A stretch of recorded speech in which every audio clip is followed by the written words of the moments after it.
Why can't groups of people ever seem to get along?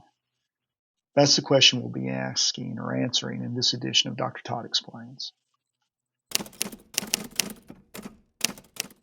Hello, everyone. This is Dr. Todd, and I've been thinking through some of the recent conflicts in the geopolitical sphere of our world, particularly the Gaza kerfuffle we've got going on between Israel and the Palestinians. And it led me to start thinking through from a Christian perspective, why can't people ever get along? Now, that conflict goes all the way back to the book of Genesis. But I think we can find answers through a Christian lens. And let me do a little bit of explanation. I'll be drawing from writers such as Francis Schaeffer, Herman Dooyeweerd, and just general reasoning and common sense, I think. But one of the things we have to understand in the Bible, I guess, one of the things we have to understand is that human beings are inherently religious. What do I mean by religious? They want to understand meaning, ultimate meaning. So therefore, Schaeffer argues that philosophers and theologians are actually asking the same questions. They just word them differently. But all theologians and philosophers want to know things like metaphysics. Who am I? Why do I exist? How did I get here? What's my meaning and purpose?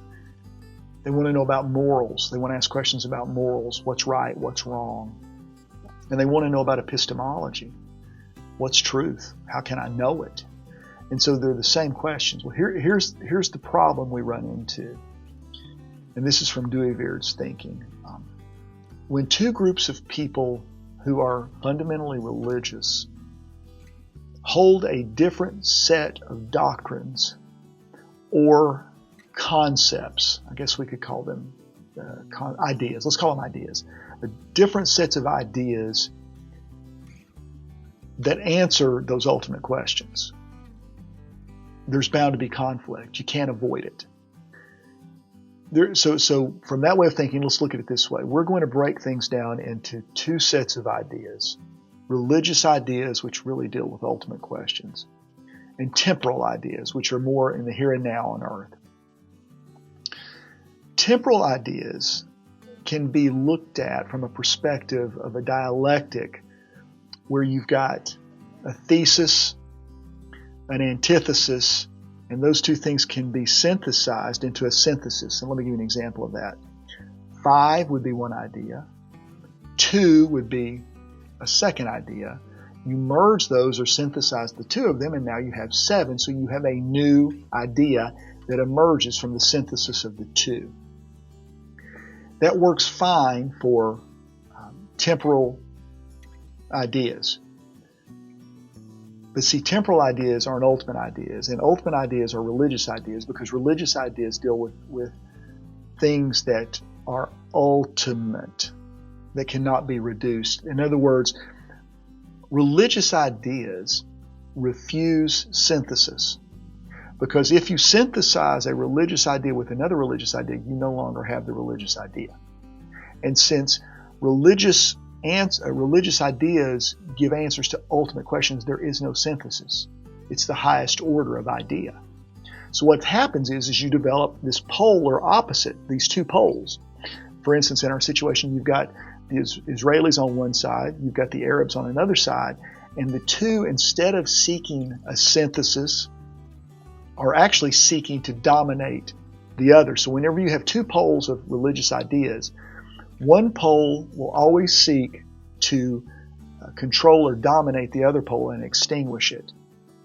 Therefore, when you're dealing in religious matters, this is why two sides can never get along. It is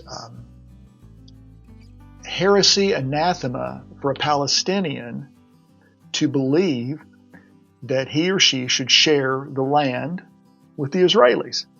And I know there's arguments on the other side, but you can't get to first base in that kind of conversation. This is why the old adage of we never discuss religion and politics in polite company is The reason it is because people are inherently religious. And by being religious, they hold a set of religious ideas, which are ultimate ideas, which refuse to be synthesized. There's no negotiation with them. And so then what happens is you end up with a standoff every single time, with one side seeking to dominate and destroy the other. This doesn't mean religion is bad, because you don't have to be as what we would consider religious to see this happening. You can be, from the standpoint of not like Baptist or Christian or Muslim. Look at what's going on in our culture right now with wokeism, for instance. Wokeism is an ideology. It's a set of ideas that deal with ultimate reality from that perspective of what human beings are, what's right and wrong, how to fix it, how we know truth. And so what happens is you're seeing this in the public sphere right now, those that are woke are trying to dominate, for instance, conservative Christians. The two sides can never come to an agreement. It's impossible. So what do? Well, I think you need to understand that we live in a world of ideas. It's not really a marketplace of ideas. It's an octagon of ideas, if you want to use an ultimate fighting type analogy. But what you need to do is understand your ideas, understand your opponent's ideas, and understand the nature of truth. If your ideas are truly true, they'll win the day. But you need to continually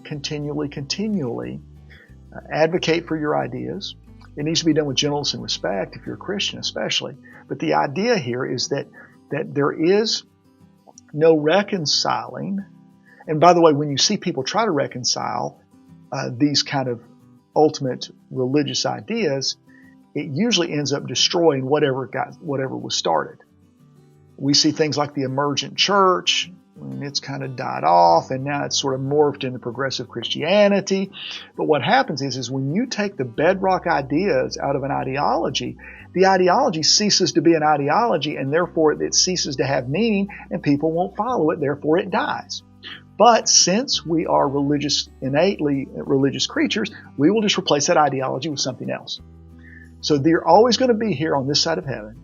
So as Christians, what we have to do is we have to be able to enter that octagon of ideas, armed with the truth, and show where our ideas are more consistent with reality. And if we do so, at the end of the day, due to the sovereignty of God, things will tend to work out for us in the end. That's the hope we have.